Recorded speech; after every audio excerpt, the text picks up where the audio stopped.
até hoje, ninguém tem bateu o martelo de quem escreveu este salmo. Alguns acreditam que foi o rei Ezequias, outros acreditam que foi Jonas.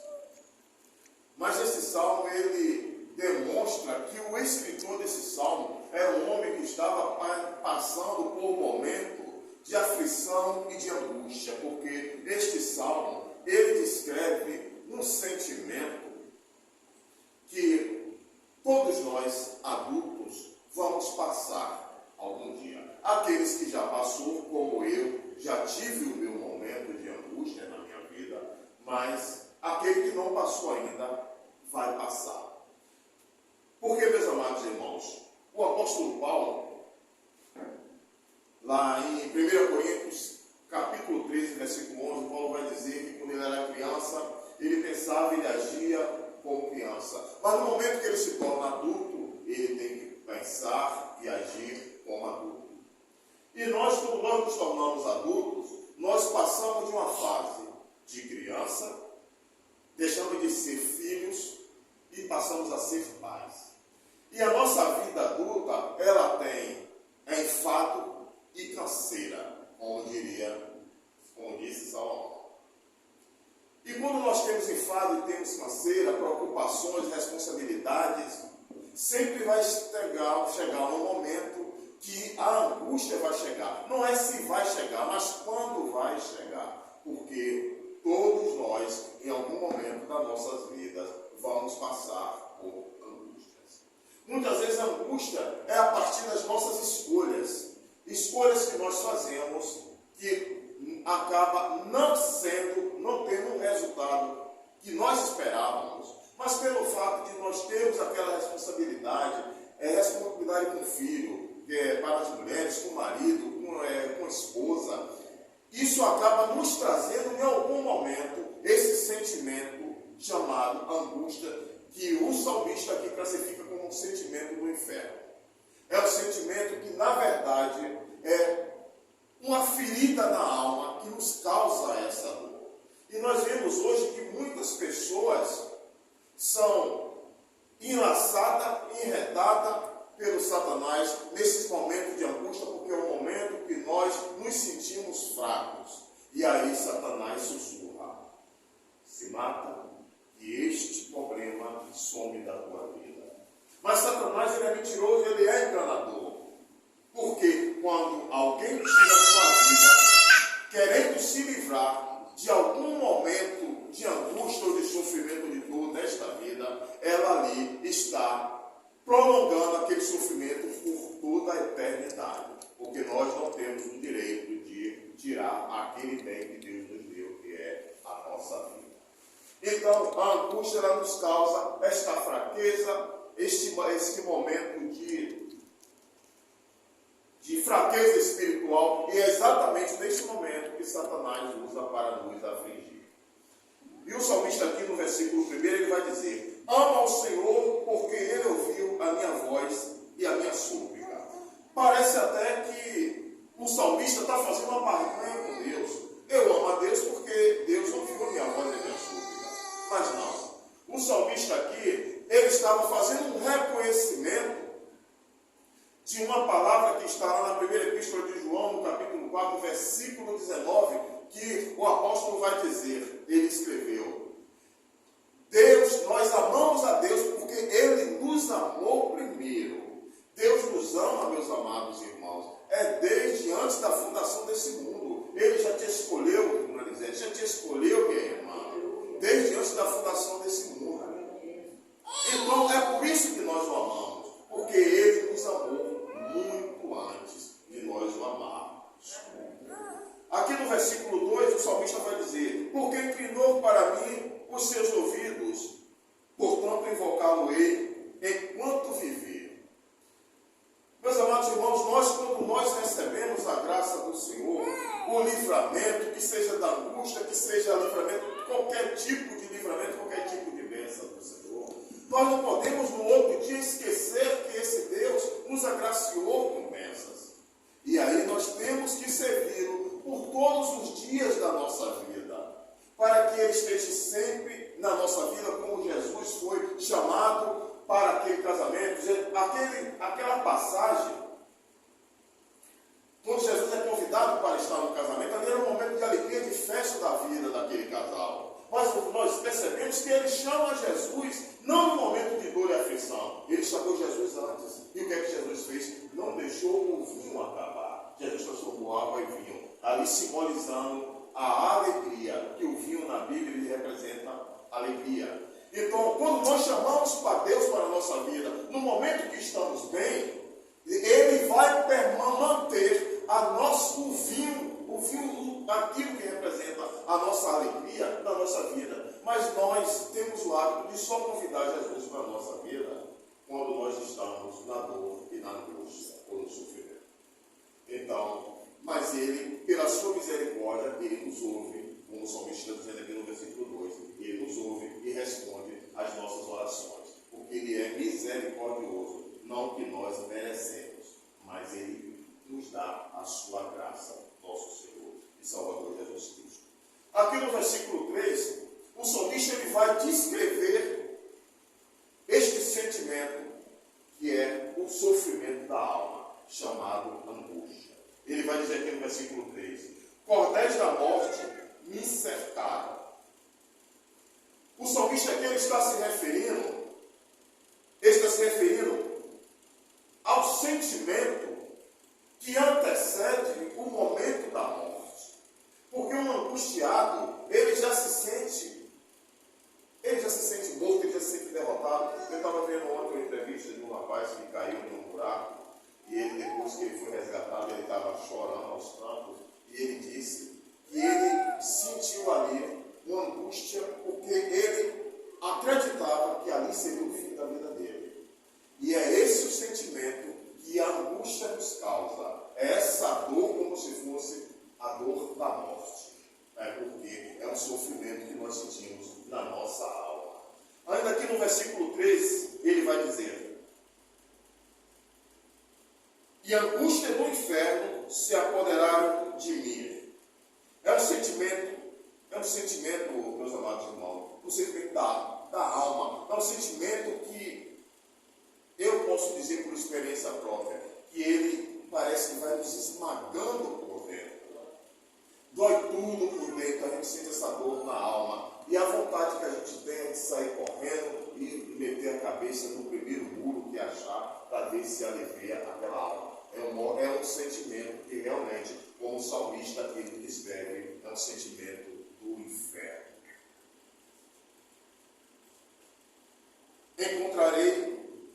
Encontrei aperto e tristeza. Quando o salmista diz que ele encontrou aperto e tristeza, ele está se referindo, como eu falei anteriormente, ele está se referindo às escolhas que ele fez. Porque muitas vezes, meus amados irmãos, nós tomamos decisões na nossa vida que não está na direção de Deus, e quando nós tomamos decisões sem a direção de Deus, ela nos leva a esse sentimento de tristeza e de angústia. Porque muitas vezes somos nós mesmos que granjeamos isso para a nossa vida, pelas nossas escolhas erradas que nós fazemos. E por que fazemos escolhas erradas? Porque nós somos falíveis, somos pecadores. É por isso que nós temos que estar todo o tempo buscando a Deus, nosso Senhor Jesus Cristo, conhecendo a Ele a partir da sua palavra, para que Ele venha a nos capacitar com o seu Espírito Santo a tomarmos decisões retas, decisões que estejam em paralelo com a vontade do Pai Celestial, Aleluia. nosso Senhor e Salvador Jesus Cristo. Versículo 4. Então invoquei o nome do Senhor, dizendo: ó Senhor, livra a minha alma. No momento de angústia, no momento de tristeza, meus amados irmãos, não tem outro caminho a não ser invocar o nome do Senhor, clamar a Ele em oração, na madrugada, durante o dia. Não está trabalhando, mas está orando, conversando com Deus, em espírito, na sua mente. Não precisa estar tornando essa oração altiva, porque tem certos lugares que, se a gente ficar orando em voz alta, vamos dizer que estamos loucos. Então o que a gente faz? A gente ora em espírito, mas não podemos deixar de estarmos nos conectando com o Deus que pode nos livrar, que é o Senhor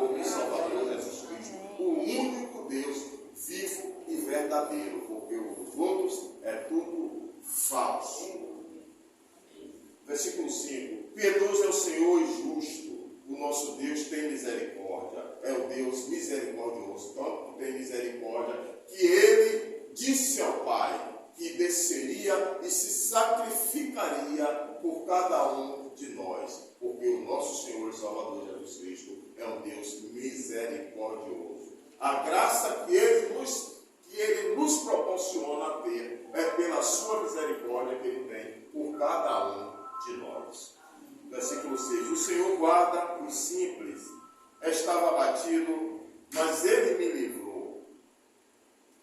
A simplicidade, meus amados irmãos, na vida do cristão, ela é essencial. Lá no Evangelho de Mateus, capítulo 10, versículo 16, a Bíblia vai nos dizer que nós devemos ter a prudência da serpente, mas a simplicidade das pombas. Nós não podemos ser crentes. Deus não nos chamou para sermos cauda. Deus nos chamou para sermos cabeça. Então precisamos ter a prudência da serpente, mas não podemos ter a astúcia e o veneno que a serpente tem. E nós temos que ser simples como as pombas. Porque para estarmos na presença do Senhor, não podemos ser altivos, não podemos ser cheios de nós mesmos. Nós temos que nos esvaziar de nós mesmos com a simplicidade, para que o Senhor e Salvador Jesus Cristo ache espaço em cada um de nós, para Ele nos encher com o Espírito Santo dele. Mas no momento que nós estivermos em soberba, em altivez, nos achando que podemos resolver ou fazer alguma coisa com as nossas próprias forças, aí, se estamos cheios de nós mesmos, Jesus não vai achar espaço para nos encher com o seu Espírito. É por isso que devemos ser simples como as pombas. Mas não podemos perder a prudência. Temos que ser prudentes todo o tempo. O Senhor lá no 5 já estava batido, mas ele me livrou. O versículo 7 diz assim: volta minha alma ao teu repouso, pois o Senhor te fez bem. Porque tu, Senhor, livraste a minha alma da morte, os meus olhos das lágrimas e os meus pés da queda. Nós vemos aqui, nesse versículo 6 e 7, que o salmista aqui, ele creu em Deus, ele buscou a Deus, e Deus deu o livramento. Quando eu senti este sentimento de angústia, meus amados e queridos irmãos, foi no dia que eu aceitei verdadeiramente ao Senhor Jesus Cristo. E eu estava em casa. E aquele sentimento, ele me tomou de um jeito que a única coisa que vinha na minha mente era a palavra de Deus. Era o Senhor e Salvador Jesus Cristo. E eu levantei com aquela angústia, aquele sentimento que me esmagava por dentro. E eu procurei em casa uma Bíblia. Eu não achei uma Bíblia em casa. Porque eu estava ansiando pela palavra de Deus. Eu queria ler alguma coisa da Bíblia, algum texto bíblico, porque eu sabia que o meu alívio viria daquela palavra. E eu não tinha uma Bíblia em casa. Hoje, para a honra e glória do nosso Senhor e Salvador Jesus, eu tenho 8. Mas no dia que eu me converti verdadeiramente, no meio de uma profunda angústia, eu não tinha uma Bíblia em casa. Mas eu ansiava por Deus. Aí o que é que eu fiz? Eu fui orar. Aí eu me derramei na presença do Senhor. Porque eu sabia que eu estava com vontade, meus amados irmãos, de abrir a porta e sair correndo pela rua. É um sentimento que você fica sem saber o que fazer. E a única coisa que você começa a pensar em tirar a sua vida para se livrar desse sentimento do inferno. Mas eu fui para o joelho. Mesmo dentro, vivendo uma vida de impiedade, bebendo, fumando, mentindo, mas naquele momento eu senti a necessidade do meu Senhor e Salvador Jesus Cristo. Eu fui para o joelho, orei, e eu comecei a sentir o alívio.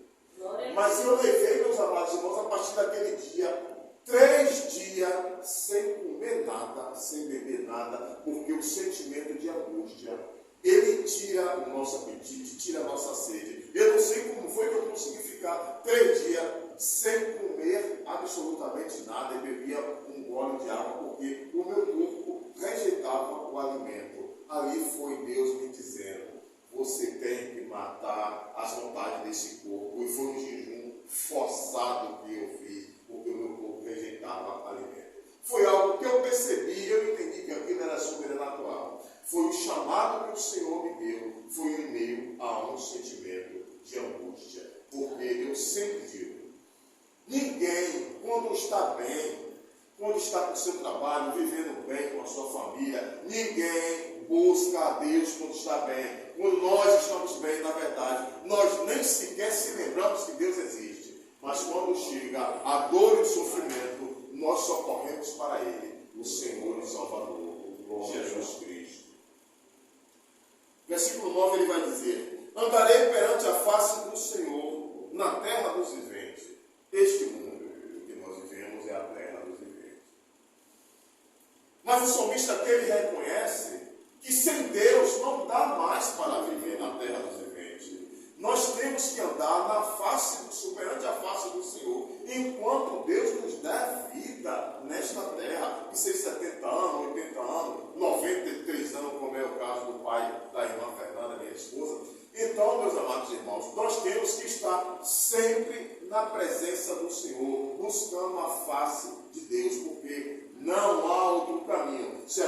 Nós somos como crianças que está segurando na mão do seu pai, alto e forte. Se ele se soltar da mão do pai, ele vai se perder. E aí o mal vai acontecer a ele, porque é criança. Nós somos assim.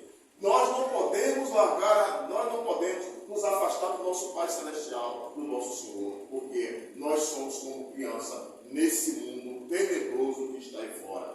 Que a Bíblia já nos disse que daqui para frente é dor, é fome, é angústia, é violência. Isso está escrito lá em Apocalipse capítulo 6, versículo 8. Vai ser dado ao mal o direito de ceifar uma quarta parte da terra. Assim está escrito em Apocalipse 6, capítulo 6, versículo 8. Então, meus amados irmãos, nós não podemos se afastar da presença do nosso Pai Celestial, que é grande, forte e poderoso, o único que pode nos dar livramentos. Versículo 10. E por isso falei, estive muito aflito. Isso aqui é uma referência singular que ele faz, estive muito aflito. Quando nós chegamos na presença do Senhor, quando nós buscamos a Deus verdadeiramente, quando nós estamos nos conectando com Deus, aí nós podemos dizer, eu estive muito aflito. E o que passou, como diz Paulo lá em Filipenses capítulo 13, versículo 12, 13 e 14, o que passou para trás fica. O que importa é o hoje que nós estamos vivendo e o amanhã que ainda vamos viver, que podemos fazer diferente na presença do Senhor. Mas o que passou, chorou, se entristeceu, para trás ficou, meu irmão, minha irmã. Vamos viver daqui para frente na presença do Senhor. Aleluia. Sempre abraçando ao Deus que já nos abraçou desde antes da fundação desse mundo. Amém. Glória a Deus. Versículo 11, para a gente finalizar, meus irmãos, diz assim: eu dizia na minha precipitação, todo homem é mentira. Quando nós, meus amados irmãos, estamos fragilizados, a gente começa a achar que todas as pessoas, nenhuma delas merece mais confiança. Inclusive aquelas que estão do nosso lado. A gente olha e diz assim, isso foi uma mentira. Esse casamento foi uma mentira. Esse filho eu me dediquei, mas hoje está aí do jeito que está. Isso foi uma mentira. Mas não, meus amados irmãos, nós temos que entender que na nossa vida, todos que estão ao nosso redor, aqueles que nós conhecemos ou que não conhecemos, em algum momento vai nos decepcionar. E vocês, cada um de vocês e eu, vão decepcionar alguém em algum momento. Por quê? Porque nós somos falíveis. Confiança, sim, devemos dedicar única e exclusivamente a Deus. Quando a Bíblia fala lá no livro do profeta Jeremias, capítulo 17, versículo 5, maldito é o homem que confia no homem. Quando Jeremias está dizendo isso, ele não está falando do irmão dinheiro, de qualquer forma. Ele primeiro está falando dele, maldito é o homem que confia nele mesmo. Então, se eu não posso confiar em mim mesmo, eu vou confiar em quem?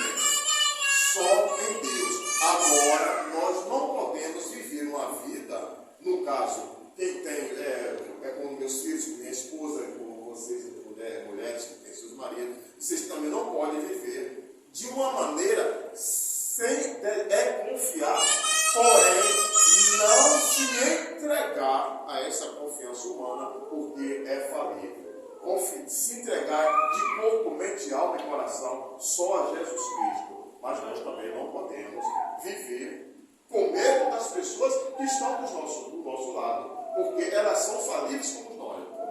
Mas nós não podemos também viver assim, porque senão vamos acabar as afastando. Agora temos sim que estar ali no joelho, pedindo, implorando a Deus para que entre com providência, porque quem muda a natureza do homem e da mulher é o Senhor Jesus Cristo, meus amados irmãos.